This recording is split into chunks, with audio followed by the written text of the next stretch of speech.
So this is the HutchCC website, and you can see it's hutchcc.edu is the web address. And that's important because a lot of our places that we go have that in the address. If you are looking for somebody that works for the college, one of the best ways to find them is to go here to the directory. You can search by department or by employee. So if you know their name, like if you were looking for me, you could look up just Tracy and you would see where I work, my phone number, and all that information. You can send an email directly from here, but also just so you know that for the most part, our emails follow the rule that it's last name, first initial for our full-time instructors, and last name underscore first initial for our part-time instructors, and then at hutchcc.edu as the end. So sometimes you can just guess the email address, and if not, you can try this or just give us a call. I'm also going to be going over the best ways to get a hold of us, so you won't necessarily have to send a direct email. All right, the first place you go when you come in to get to things at HutchCC is DragonZone. And DragonZone is our employee and student portal. You can see basically the same things as what the students see when you first log in. They will have a link to LearningZone. They also have a link to Google Drive. And the reason for this is that each student, their email account, even though the student's email says there is their first, middle, last initial, and then a 4-digit number at dragons.hutchcc.edu, that is actually a Gmail account. So they have a Google account where they use their student name to log in. And the password is the same as whatever they log into DragonZone with. That's important because if you have a class where students submit papers, then that if they don't have the software on their computer to submit those papers, they can always use their Google Drive account and create the document there. There is a feature in Canvas or in LearningZone that they are able to submit papers directly from Google Drive. So if they're using like a Chromebook, that's okay. They don't have to have software on their Chromebook. They can actually just directly submit it from their Google Drive account. Up here in the top right corner, if you need to change your password, if you mouse over your picture, right below that is the change password feature. A lot of times when employees and students first get their account, they have a really weird password, so I recommend changing it to something you can remember. Okay, up here also is the message center, and the message center, it notifies you if you have messages that come from LearningZone, or for students, the Gmail is their DragonZone Gmail account. We also have DragonZone messages and announcements, and those come from the college, usually have to do with something on campus that's happening or the college being closed, special things. We don't get a lot of announcements, but if you notice there's a little number up here, we call that a badge, and that tells you how many messages that you have that are unread. So it's a good way to just kind of remind you if you have messages. Employees have, instead of Gmail, they have a group-wise account. So right here on your dashboard is where you're going to access your group-wise email. And when you first go into it, it has you log in, but then you'll be into a group-wise email instead of a Gmail account. Your messages from LearningZone are automatically forwarded to your group-wise email, and you can respond back to them into LearningZone from your group-wise email. And this is something you can actually change. You can have it forwarded to your personal email if you would prefer. and I'll explain that later, but you need to make sure that you monitor your group-wise email, because that's where all the official HCC information will be sent. Anything from HR or from outreach or from online education will be sent to your group-wise email. All right, there's a couple things here in DragonZone that are important. Well, mainly one thing that's important and that you'll use often. Anytime you want to return here to the dashboard, you can either click on the dragon or click over here on dashboard and go to my zone, and that'll return you to this place. I had a question the other day about adding links here, and I'll show you that here in just a minute, because there's a certain place that instructors go frequently. Here under academics, if you select the arrow next to academics, you'll see sections, and your courses are in the sections area because each course is a unique section. So if you go to course options, you're going to see all the things about that particular course. Let's say if you were teaching English Comp 1, which is EN 101, when you look under course options, you're just going to see the basic information about English Comp 1, how many credit hours, what the outcomes are, and that kind of stuff. But if you want to look up information about your particular section, you're going to go under sections. Now, if you're an instructor in a course, you can make it so that it only brings up your courses down here by just selecting the My Sections area. That will bring up just your courses. Now, I am not an instructor, so I don't have any sections, but I can kind of show you what it looks like. If I bring up EN 101, which is English Comp 1, that's going to bring up for me all the different English Comp 1 classes that are offered this semester. You notice there's some filtering options if you want to look at next spring or something like that. Now, it's the same if you push My Sections. If you filter so it shows your spring, then you can see what sections you're teaching in the spring. Now, there's some basic information here when you get this list down below. It tells you what type of course it is. If it's face-to-face, it'll have the days and the times. If it is an online course, it'll say online and arranged. There's also what's called a quick key at the end of it that gives you some letters that tell you if there's a difference. Like in this case, this one is a quick term or a shorter termed one. And it also tells you if it's like a high school blended or a ITV, and we'll talk about that here in a minute too. It tells you where the class is, what location and what room, and it tells you when it starts and ends.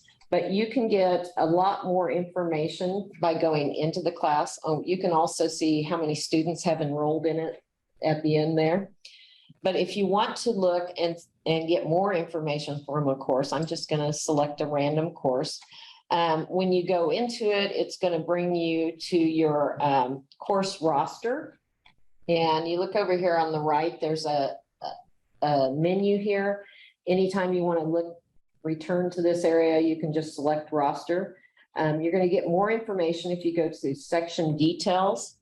Here is where it's going to have that start and end date of the course, but it's also going to have the refund date, which is really important. It comes up usually within a week of when the start date is, and it's the last day that students can drop the class without having to pay. So that's important. If you have a student that's not sure if they're going to take the class, make sure they're aware of their refund date.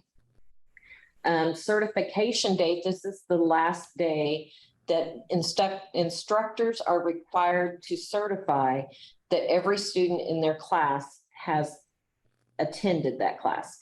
And what I would recommend, we have a few little issues with this. What happens is you are required to certify your roster and say that these students have been in the class and have been active in the class. And in a face-to-face class, that's pretty obvious. They've shown up. But if they haven't shown up, then you do not certify that they've been there. You certify that they haven't been in there. And what happens is the business office then drops them from the class. And because of that, it's important that you don't necessarily certify on the first day it's available. It is quite a ways after the start date of the class, almost a month in this class, but the window is about sometimes like a week and a half long. And so if you certify at the first opportunity, a lot of times what happens is the student is dropped from the class and then a day later comes back and says, I was planning on doing it this weekend. And then they have to jump through a bunch of hoops to get back into the class, and it causes a mess. What I would recommend is that you, at the beginning of the certification window, you'll get a notification and they'll tell you your certification is due on this date. That you look in your class or you look at your students and see if they haven't been there. You might want to send them a message to remind them that the class is going and that they, if they plan on being in the class, they need to start working or something like that. In the online class, there's ways you can go in there and see if they've been in there. Even if they haven't submitted work, you can go in and see that they've been active in that class. That way, at least you've given them an opportunity to work, and you don't have to deal with the hassle of allowing them back in, and the back and forth email causes a lot of stress. There's also information in here about the book that's used in the class. Students have access to this information in their DragonZone when they look at the course information, so they know what book they need to buy, if they need to buy it, online before they get to class or through the bookstore. They have that information.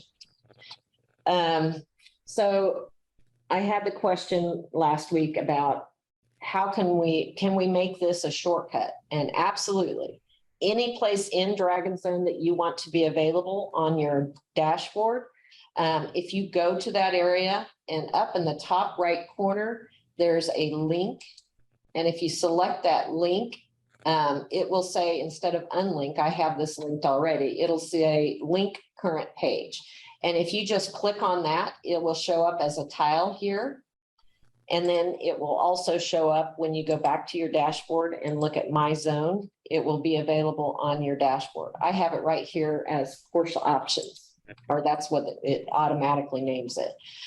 You will still have to, well, I guess I didn't have that particular one. You will still have to select the My Sections to get your particular list of courses. All right, for the students, I just want to show you this real quick in case you have students that ask you about resources. If you look in, both yours and the students have this available over here. If you look under resources, there is an area for downloads, which is helpful to students because it gives them access to use Microsoft Office 365, which is common in everybody's class. It also has information in the library services about if anybody wants tutoring. We have actually, they have online tutoring available as well as face-to-face there at the Rimmer Learning Resource Center. And there's some other information about resources that are available through the library that's helpful to students. All right. Students can also find out about their finances, what they owe, and their schedules and information like that.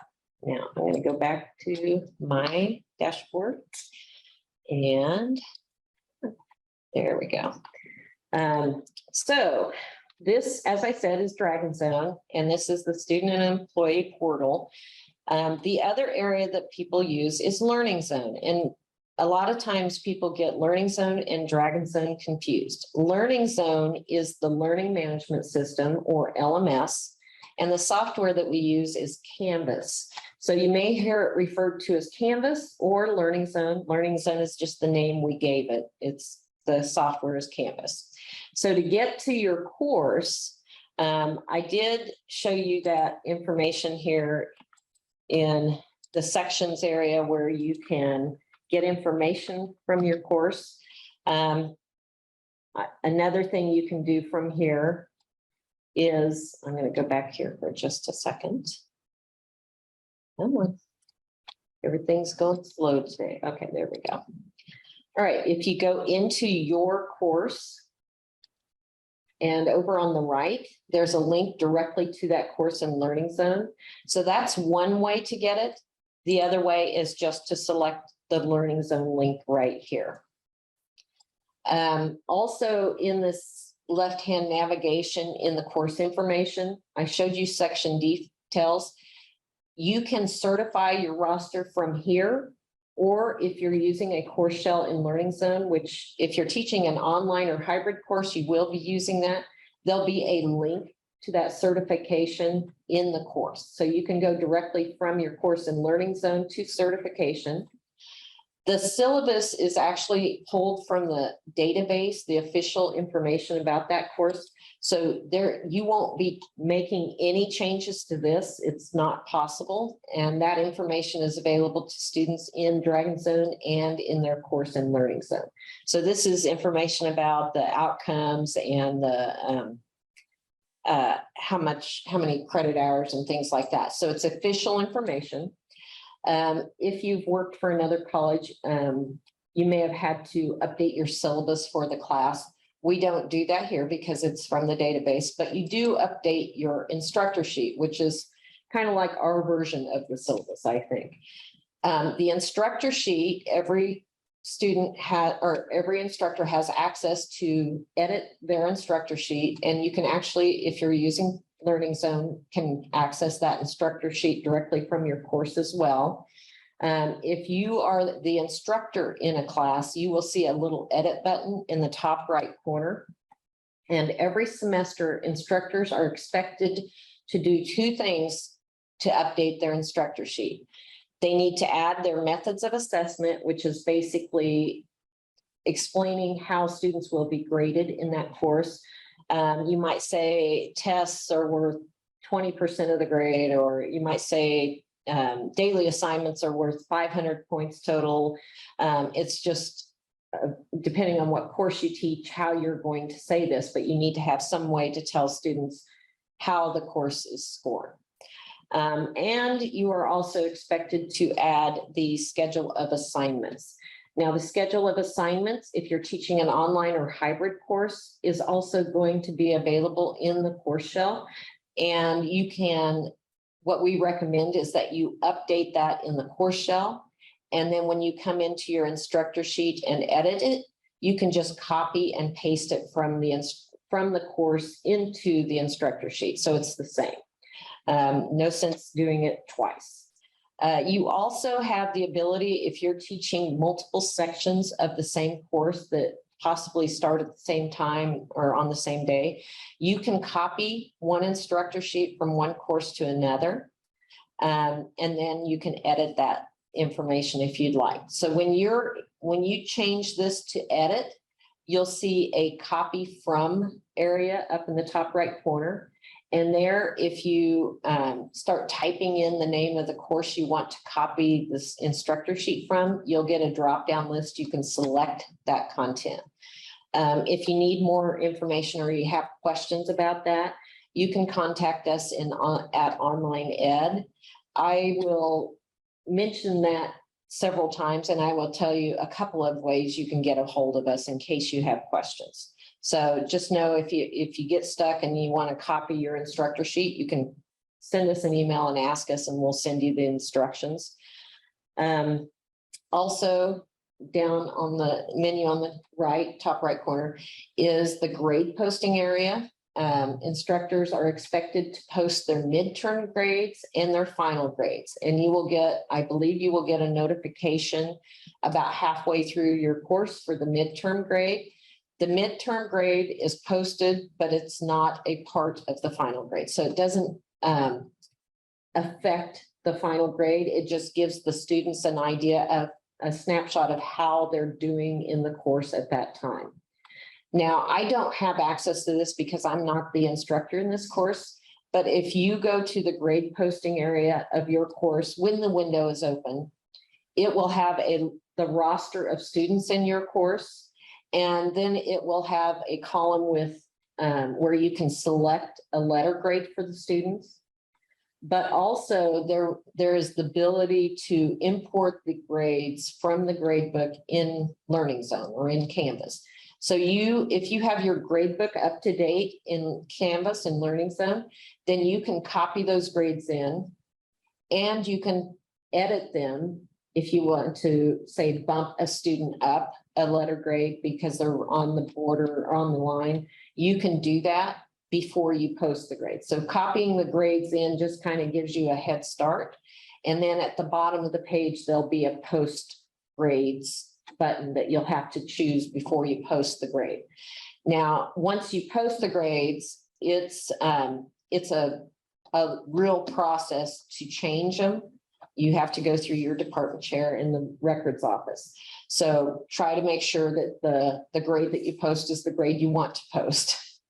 And the same is for the final grade. When you finish the course, you can import the grades from LearningZone and then edit them there so you don't have to select each grade. It will automatically pull from the grade book. All right. Now, I'm going to go back to the DragonZone dashboard. And I mentioned that we go to LearningZone from here. But before we go there, I want to mention Bridge. You may have been assigned to a Bridge course, and Bridge is also a learning management system, but it's for professional development. So for employees, it has courses on, it might have courses that you are assigned to for knowing how to identify harassment, or it might have courses that you can take about how to do different things like your attendance or your grade book. I'm going to go ahead and go into Bridge so you can see what I'm talking about. When you go into Bridge, you're going to go into the one for employees. It's a separate space than the one for students. And you'll land here on your My Learning page. And if you look up here, My Learning, it'll show you anything that you've been assigned will be up there at the top, and you can start it right there. If you've already taken courses, they may be down below, and you can always go back usually and look at them. And anything that's been assigned that you've completed is going to be at the bottom. Now, right up there next to the My Learning is Learning Library. And in the Learning Library, there's going to be courses available that you can register to take. And everything's free. And in here, it's just usually things that you might be interested in taking.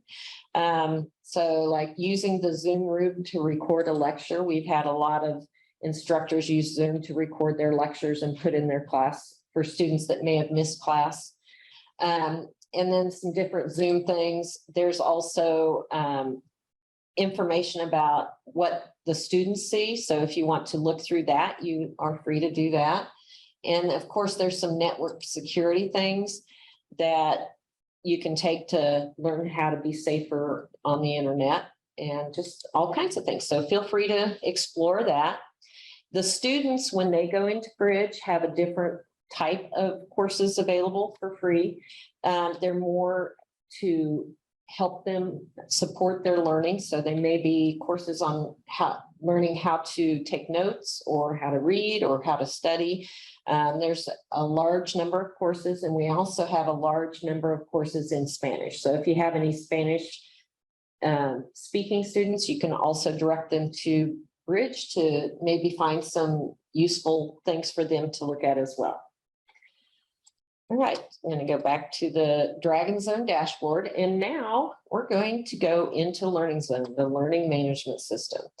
I'm going to go on into there by selecting the LearningZone link. When you select that tile, it actually kind of removes you from DragonZone. So if you want to still have access to your course information in DragonZone, I just hit the back arrow.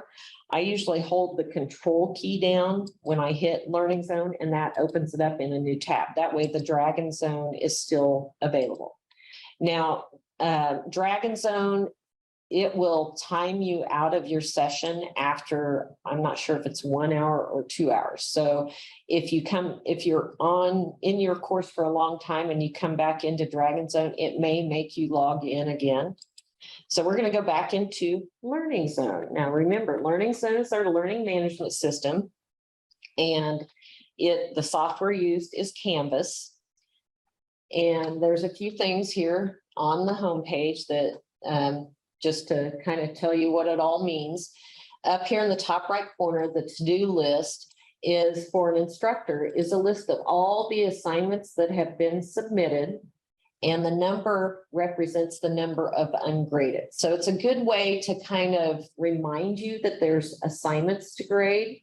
I will say there is a little flaw or hiccup in it, in that we are in the process of changing the quizzing engine that is used in Canvas. It's not something we're choosing to do, it's something we have to do. And so there's now 2 different quizzing engines. One's called classic quizzes, or the ones that we've used for the last 7 years. And then the new ones are called new quizzes. And new quizzes have a problem that they don't notify you if you need to grade them. So I would not depend on this for everything, but it's a good place to kind of keep an eye on, just so you know if you have students submitting work. And then for students, this is going to show all the assignments that are due in the next week, if the instructor has put a due date on them. So that's one good reason to put a due date. This gives the students another reminder when they have work that's due. Now, the coming up area is assignments due in the next 2 weeks for students. And the recent feedback area is if you or the student make a comment on an assignment, if you give them some feedback, it's going to list the assignment down below here, and the students can go to it directly from there. They can click on it and it'll take them right to the feedback. And if they send a comment back or reply back on that assignment, then you'll be notified as well. All right. Over here on the left, in the left navigation, this should be available throughout, no matter where you're at in Canvas, you'll see this left navigation. And there's a couple of things that are important. First of all, I mentioned that you can change where you or how you are notified if a student sends you a message. And you'll do that by going to your account. And first of all, you would need to add your outside email account if you want to. So I think that's in settings. We'll check that. Yeah, right up here in the top right corner, you see plus email address. So if you have a personal email address that you want to be emailed to, then you're going to select that plus email address. And once you've added that email address, then you come up here to notifications, and there it'll have the email address listed in one of the columns, and you can select the messaging is under conversations, conversation message. And if you select that you want notifications, if you click on that, you can say, do I want notified immediately every time somebody messages me, or a daily summary, weekly summary, or you can remove that notification if you're getting too much. So this is something you can kind of test out. And if it's not working for you, you can come and tweak it. All right, going back to the left navigation, anytime you want to return to the LearningZone dashboard, you can select the LearningZone icon at the top, or just the dashboard icon. And the dashboard is usually populated with courses that you are teaching in the current semester. But occasionally, especially over time, when you have a lot of courses you've taught for several years, this might not automatically have your current courses, because what populates this dashboard is which courses are favorited in your course list. Now, I'm going to show you how to edit that. If you go to the courses link in the left navigation, and you won't have all these, but at the very bottom, it says all courses. You want to select that. And that's going to take you to the page with a list of all your courses. And you notice that it has a star in front of them, and some of them are not filled in. The star is what makes it populate your dashboard. So if you want to remove something from your dashboard, you can unstar it. Or if you want to add it to your dashboard, you can add a star. Now, if you don't see your course up there at the top, if you scroll down, past enrollments are previous semester courses, and then future enrollments are going to be at the very bottom. Now, it may not let you star it until it's right before, like within a couple of weeks of the start date, but usually you can get to the course by clicking on it from there. All right, I'm going to go back to the dashboard. You do have the ability to change the name that appears on the course tab for you. That does not change for the students. That is just for your convenience. The students can change their own tiles. If you select the little option menu or the three little dots on that tile, you can just change the name right here. You can also change the color of the tile as well. So if you want to color code your courses, some instructors might put Monday, Wednesday, Friday, English Comp 1 or something to give them a clue on the tile of what that course actually is. Also, down here on the left is a calendar. And if you have due dates on your assignments, those assignments will be on this calendar. If you teach multiple sections of courses, then all the assignments are going to be on this global calendar. So I would recommend, if you do look at the calendar, that you look at the course calendar rather than this global calendar. I just want you to be available that it's there, or be aware that it's there. The next is the inbox, and the inbox is the messaging in Canvas. Canvas is a closed system, and what this means is that students are not able to email from their personal email into Canvas, and neither are instructors, and you're not able to email to a personal email. You can only email or message other students in the course or the instructor in the course. And I'll show you a little bit about how that works. If you go to your inbox, first of all, you notice there's a number up there, and that represents the number of unread emails or messages I have in my inbox. And when you look at them, you can identify them. They have a blue dot next to them if you haven't read them. If you want to send a message, you'll go to the messaging icon up here, compose a new message. Now, your course list, if you select this, you'll have to find the course you want to send it from, which yours will be easier than mine, I promise you. So I'm going to go to one of my courses, and this works the same for students and instructors. If you know the name of the person you want to email to, if you start typing their name, it will bring up everybody but by that first name, and then you can select them off the list. Or you do not have to know an email or a name. If you go to the address book next to it, if you select teachers, usually there's only one teacher in the class, and you can just select them all in teachers, or you can select specific teachers to put there on the email. And then students, or if you want to email your students, if you select students, one option is all in students. So you could send an email to all the students in your class, or a message. Now these, just like your messages are forwarded to your HCC group-wise email, the students are forwarded to their DragonZone email. So they should get this message, plus they'll be notified by seeing the badge or the number next to their inbox when they come into LearningZone. So you can email all students, or you can email specific students in your class by selecting their name right there. And then you can just send it. Now, these emails, you cannot delete them, you can archive them, but it's a good idea to encourage your students to communicate using the Canvas email, because if questions come up that sometimes occasionally students make statements about the communication of their instructor, and this is a way we can confirm that there was communication. It's kind of a security thing for both the students and the instructor. So we highly recommend that you use this rather than having them email directly to your HCC or your personal email, because there's no record that we can confirm on that. Okay, then also over here on the left navigation, we have a help button, and this is the best way for you to direct students to report a problem that needs fixed in Canvas.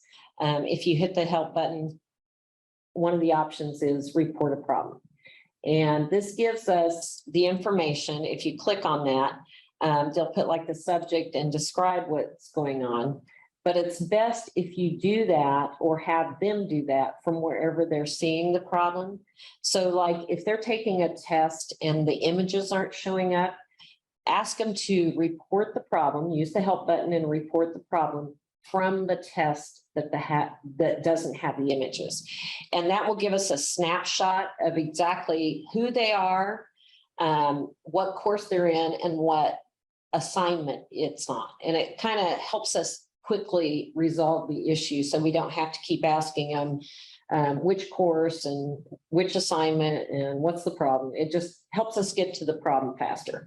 You can also use that to report problems if something's not working in your course. This is monitored by the department, our department, online education. There are 4 of us that work in online education, 3 of us as instructional technologists or instructional designers, and we all monitor this, and usually they're responded to within 2 to 4 hours during a normal work day. All right, so I'm going to go back to the dashboard. And normally you would get to your course just by selecting it from the dashboard. You might notice also there's some notifications on the tiles. If a student submits an assignment, there may be a badge down here, or there's just some different things on the tile, but you'll also see that in the course. So I'm just going to go to a course that was taught this summer. So we can look at one that has students in it oops, I don't want to do that. I'm going to go to your course. Okay, so you can kind of see what it looks like to students. First of all, or what it looks like to instructors. First of all, you notice that there's a lot of links in the left navigation. For our online and hybrid courses, we've set it up so students only see a small number of these.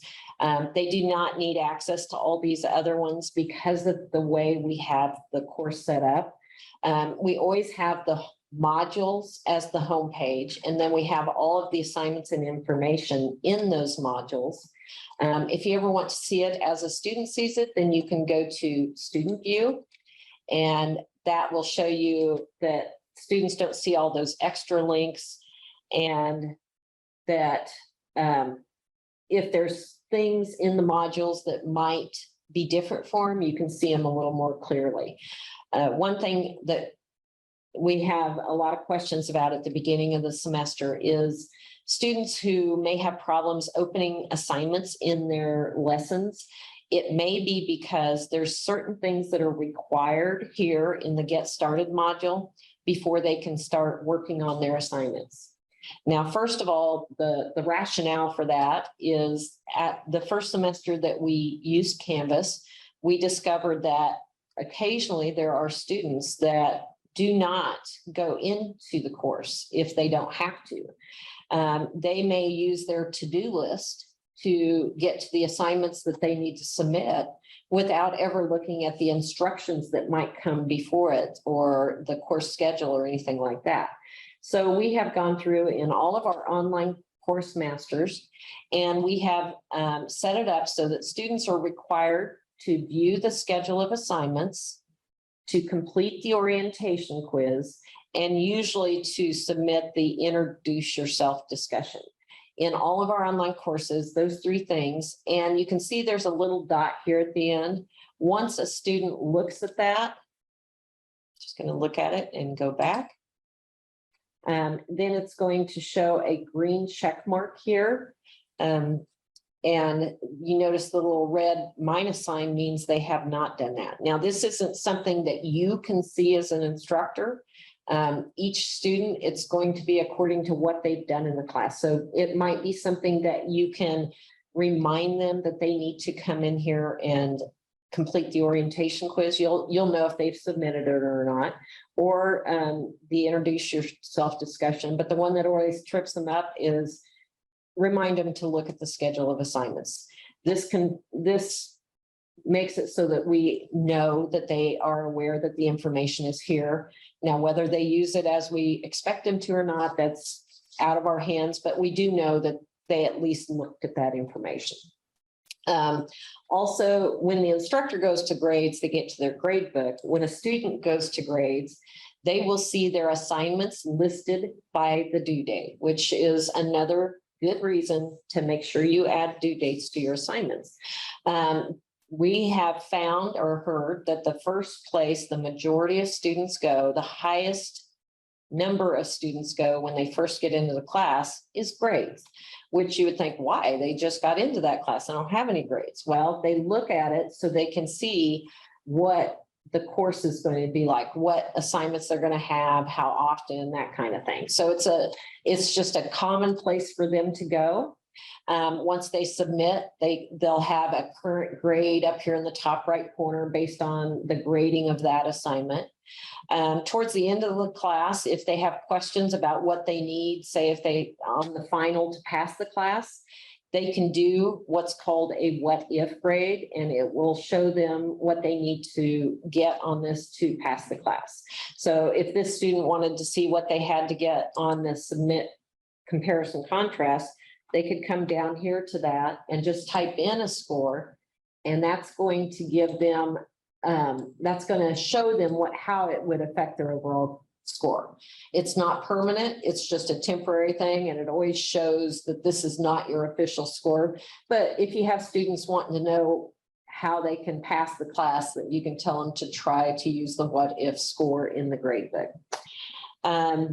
Also, students have access to help and resources. This is a good place for them to find out about tech support and the downloads that are available. Answers a lot of questions for them. You can go in there and check it out if you would like. They also have access to the instructor sheet. And I mentioned that you can edit the instructor sheet. You would edit it by using the link in the course as well. If we come back to the home page, you notice there are some announcements up here at the top. We have the courses set up so that it shows the latest 3 announcements at the top of the page. If you see a little icon next to your announcements with an eyeball with a line through it, it means it's not viewable. Announcements, the announcement link will not be viewable until you make the first announcement. So if you see that, don't worry. When you make an announcement, it'll become viewable and all the students will be able to see it.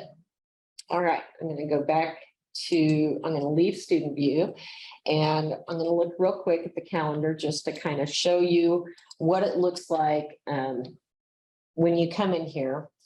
We used to recommend that you put due dates on assignments using the calendar. I'm going to come back to July because this course was in July.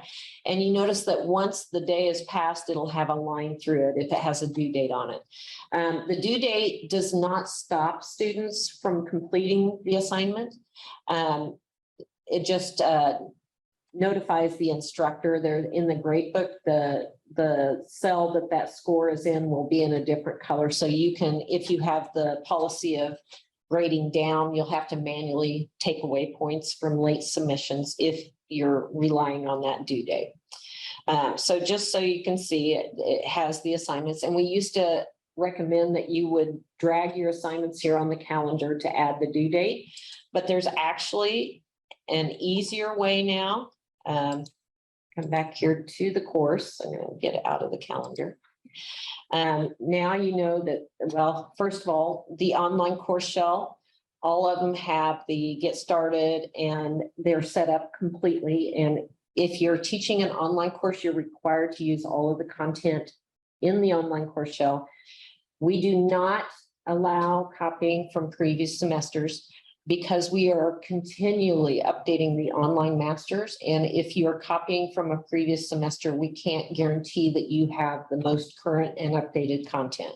We are also in the process of making all of our online courses accessible, and that previous semester copies cannot be proven to be accessible. So if you're teaching an online or a hybrid course, your content will be copied in automatically, usually 2 to 3 weeks before the course starts. But as I said, I'm going to explain how you can contact us if you need that content earlier. You can always email us and request it. We're more than happy to copy it in as long as it's complete and ready to be copied in. Sometimes, especially during the summer, we have courses being revised. And so we have to wait till the revisions are done before we copy the content, but we'll tell you that if that's the case. All right, so all online and hybrid course shells are complete. In a hybrid course, if you're teaching, a hybrid course is partially face-to-face and partially online. And if you're teaching a hybrid course, you're still required to use the online course shell. But if you cover the information during your face-to-face time, you can unpublish or remove the content that you cover during that face-to-face time. But in some cases, usually that means for a hybrid instructor, they usually don't use the discussions in the online course shell because they are, having that discussion time in the classroom. But they might still use the quizzes and things like that, unless you're testing during that face-to-face time. If you have questions about that, please feel free to ask us, or if you're working through outreach, ask your outreach coordinator. We'll be happy to explain that. Now, I mentioned that there is a new and better way to add due dates to your assignments. Before you start putting your due dates on your assignments, I would recommend that you get your course schedule of assignments up to date first. That will help you add those due dates. When you go to any content page in the course, you can edit it by selecting the edit button and then putting the due dates down there and saving it. Once you have your schedule of assignments, it should have all the assignments there, and then you would just need to add the due dates. Then you will go to add the due dates to the actual assignments. Now you can see in this course, if you look, there's due dates on the assignments already because it's a course that has passed. But if you are in a course without any due dates, a fresh course, then you will go to assignments. The assignments link in the left navigation, and assignments is what puts everything in the gradebook. So the gradebook is organized according to what is in assignments. The instructor sees the assignments in the gradebook in the same order that they're here in assignments. So if you have things that are out of order in your gradebook, one thing you can do is come here to assignments and rearrange them.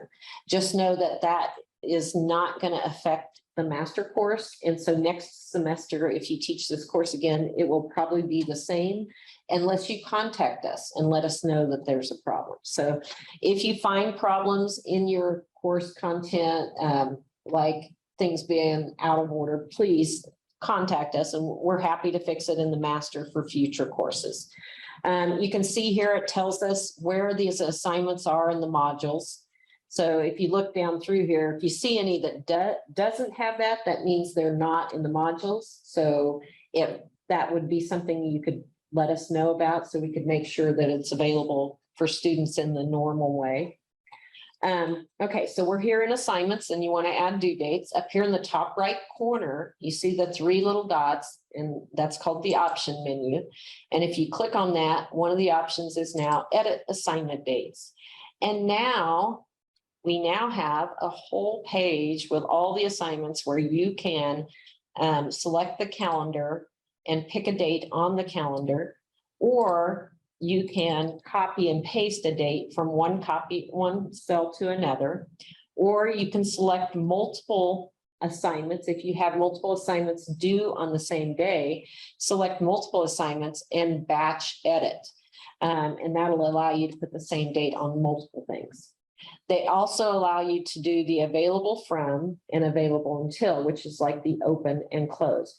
Now, we don't recommend doing that on everything, or even, it's completely up to you as the instructor how you want to do that. But I will say that if you close things, a lot of times students, if they have like technical difficulty at the last minute, then that causes you to have to go in and open it back up for them. So unless it's something high stakes or important, like a paper that they have to have submitted at a certain time, by all means, if you want to put an available until date, but don't necessarily do it for all your assignments. It's not necessary. Available from, we don't often have a problem with students starting work before they need to, but if you do have something like, say, the final, that you don't want students starting until they've completed, the assignment that was due, the paper that was due, then you can do an available from. You do not have to have both dates. You can pick and choose what you want. If you have any questions about that, just let us know. All right, so that's the new and improved way to add due dates. I'm going to go back here to the home page. Sorry, I have to look at my notes to see if I have missed anything. All right. There is, okay, so the students have access to the LearningZone student orientation. I mentioned that students can use Google Docs to submit papers, but one thing they do need to do is register their Google account in Canvas. So when they submit the paper, they'll be able to see their Google Drive. So I went to the LearningZone student orientation link here in the Get Started module, and in every online and hybrid course that should be available. If you want that added to your face-to-face or web supported course, please contact us. We're more than happy to add kind of a shortened version of this so that students have access to that orientation. It's just a course with information for them. So if they go to the orientation course, it has videos and tutorials on how to do different things in Canvas, submitting assignments. There's a video, just kind of an overview of DragonZone and LearningZone for students. In fact, some of our face-to-face instructors will actually show that to their class at the beginning of class because it kind of goes over everything. Down below that, here there is registering and submitting with Google Drive. So this is where students can learn about how to tie their Google Drive account to LearningZone so that they can submit papers. They do not have to use their DragonZone Google account. If they have a personal Google Drive account, they can use that. They just need to be aware of where they're creating their content. All right, so back here, I mentioned that students have to complete the orientation quiz. The orientation quiz is in every online course. It's not necessarily required for our hybrid courses, but it is something we do expect our online students to all take. It is the same in every online course. So if students take more than one, then they can use the same answers. But one thing that they need to be aware of, or you need to be aware of, is that basically it's questions about how they can find help or information. So they need to be, before they take their orientation quiz the first time, they need to kind of review the information in the Get Started, in the help and resources, in the instructor sheet and in the syllabus. And that way, when they go to the orientation quiz, it'll say, how can I find out when the last day I can drop a class is? They'll know they need to go to their instructor sheet to see that information. So you notice there's different types of content here in the course. If it's just a document looking thing, it's a content page. It's usually instructional only. If it's a paper clip, it's a file. Usually that's a PowerPoint or a document that they can open up right here and look at. If it's two little text bubbles, it's a discussion board. Our discussion boards, students are expected to participate at least 3 times, usually one initial post midway through the week, and reply to 2 classmates throughout the week. That's real important to monitor at the beginning of class and grade accordingly, so students learn that they can't just agree and move on from a discussion board. And it's also important that you keep those discussion boards up throughout the class as far as grading, and not wait till the end, because we don't want students being surprised at the end of the course. Also, the little rocket ship is quizzes, and I mentioned we are going to new quizzes. This is a classic quiz. They both have rocket ships at front of them, but the new quizzes, the rocket ship is built in. And you'll know it when you see a new quiz, because when you go into it, if you go into a classic quiz, then you'll see the edit button.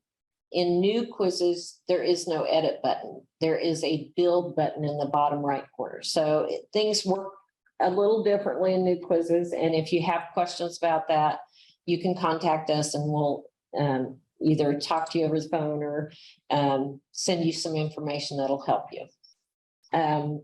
Also, you can get to SpeedGrader to grade the quiz from here. Some instructors use that here, and some instructors use the grade book to go to SpeedGrader, and I'll show you that here in just a minute. Moderate this quiz. This is where you're going to go if you need to add time for a student, if they have accommodations, or if you have a student that has accidentally submitted a quiz without answering questions and they need to retake it, then you can allow an additional submission. Some of our quizzes might be set up to only allow 1 submission, so you would have to come in here and moderate to allow them an additional submission. Also, just so you know, you add the due dates, it adds them for everyone. If you have a student contact you that needs a later due date, then I'm going to come in here to edit on any assignment. And you're not going to change the original assignment. You're going to add an assignment for a specific student. So if you say add, it's going to allow you to pick a student from the list to assign it to. And then the original due date will be for everyone else. Now, this keeps your grade book from getting messed up.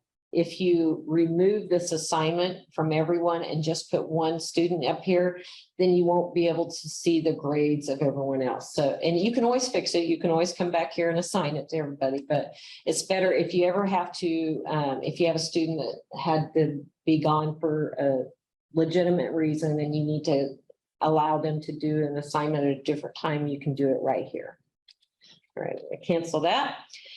Now, another thing is it's very important in the grade book that you make sure that it's up to date, not just with discussions, but with all your assignments.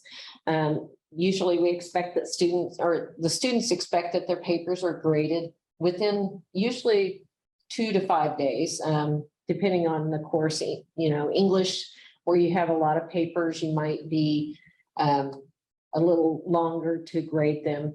I would recommend that if you are going to be longer than expected, that you maybe message students and let them know that when to expect the grade. There's a little thing here, if you mouse over the assignment, there's a option menu and you can message students who, and one thing is have not submitted yet or have not been graded. So if you have say graded some of them, but not all of them, you can come in here and select the students who have not been graded and then tell them when to expect that grade. It's important that if they have missing assignments that you make sure you have your zeros, because otherwise we don't want them being surprised at the end of the course when their grade drops. So always make sure your grade book is up to date. You can always come in here and change that if they submit it later, if that's your preference. There are color codings depending on if they submitted something. If you hit the little arrow next to it, it'll tell you what that color coding means. In this case, this student submitted late. And of course, you can go according to your policies of whether or not you're going to take off points for that. All right, I am wrapping things up. Several things. First of all, I mentioned that there are a couple of ways you can get help, and I'm going to show you one thing here first. The students have their student orientation course. Instructors have the LearningZone Instructor Essentials course. Now, we don't automatically put people in this, but you can request to be added to this by sending us an email. Our email address is onlineed@hutchcc.edu. And you might have gotten an email to ask about training from that account. You can reply back to that and just ask to be added to either the Instructor Essential course or the Instructor Orientation course, and we'll know what you're talking about. And basically this course is for you, for the instructor, what the orientation course is for students. It has information about how to do different things, but it also has up there at the top the LMS help form. So that's another way you can contact us. If you fill out the LMS help form, it's a little form that you can tell us what the problem is and just give us your name and the course and all that. And we will go take care of it and respond back to you to let you know that that's been taken care of. So one way to get a hold of us is the LMS help form. Another way is to use the online education or online ed at HutchCC email account. And the third way, if there's a problem in the course, something not working, is to use the help button that's always available here in the left navigation. Now, remember, you can use that. The best way to do it is to use it from where you're seeing the problem so that we can help you find the answer as soon as possible. If you have any questions or you'd like any more information about how to do things, or if you don't see the instructions for something here in the Instructor Essential course and you'd like some instructions, please send us an email to onlineed@hutchcc.edu. And we have a lot of information that's not in here, and we usually send it out as needed about how to do specific things that not necessarily everybody wants to know about. So please contact us if you have any questions, and I'd be happy to know if there's anything I missed, because I want to make this training good for everybody, helpful for everybody. So please let me know if that's the case as well. All right, any questions? I don't think so. I learned some new tricks. Oh, good.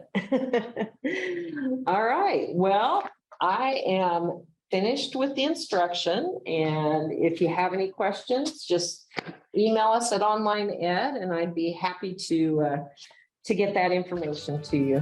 Thank you for joining us. Thank you, Tracy. Thank you.